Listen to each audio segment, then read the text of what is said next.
আমরা একটু জায়গা করেছি, আর তার পাশাপাশি হালিশহরের সবার কাছে মার্জনাও চাই, আমরা হালিশহরের কাজটা খুব কম করেছি।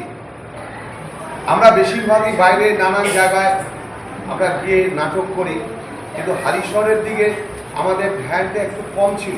ভালোবাসা না করব সে পরিস্থিতিটা তৈরি ছিল না, আজ তৈরি হয়েছে। তার মধ্যে আনন্দম এর কর্ণধার হচ্ছে মাননীয় স্বপন পাল মহাশয়।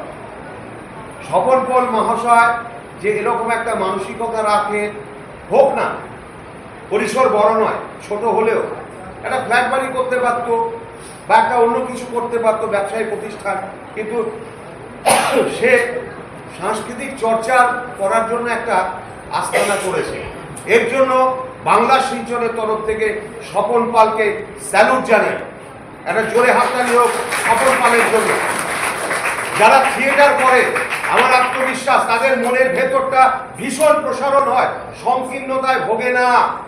মঞ্চে দাঁড়িয়ে যে কথা বলে বাস্তবে করে দেখায়, শুধু বলে না। এই আত্মবিশ্বাস নিয়ে বাংলা শিলচর 20টা বছর আপনাদের সঙ্গে চলছে।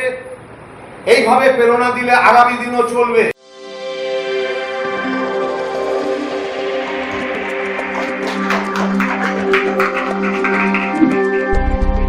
বারবার দেখো, হাজার বার দেখো, আমরা বারবার চেষ্টা করব, হাজারবার চেষ্টা করব। আমি আমার প্রেসিডেন্ট মাননীয় প্রাণেশ্বর মন্ডল মহাশয় থেকে সংক্ষিপ্ত দুই একটা কথা।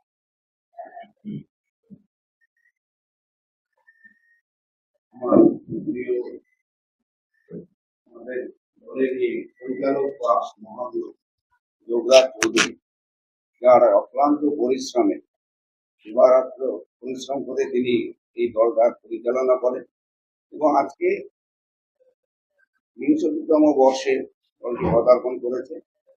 এবং সেই উপলক্ষে আমরা হালিশহর যেমন একটা তীর্থক্ষেত্র বা প্রচুর সাধকের এটা একটা পুণ্যভূমি, যেমন নিগমানন্দ, যেমন চৈতন্যদেব, এই রকম সাধক রামপ্রসাদ হালিশহরের একজন বিশিষ্ট সাধক কবি ছিলেন, এবং তাকেই আমরা তার যথাযোগ্য সম্মান জানিয়ে আমাদের এই বাংলার শিলচর দলের পক্ষ থেকে আমরা আজকে যে নাট্য উৎসব শুরু করতে চলেছি, তাদের ঐকান্তিক ভালোবাসা এবং আন্তরিক সহযোগিতায় আমাদের এই নাট্য উৎসব সফলতা লাভ করবে।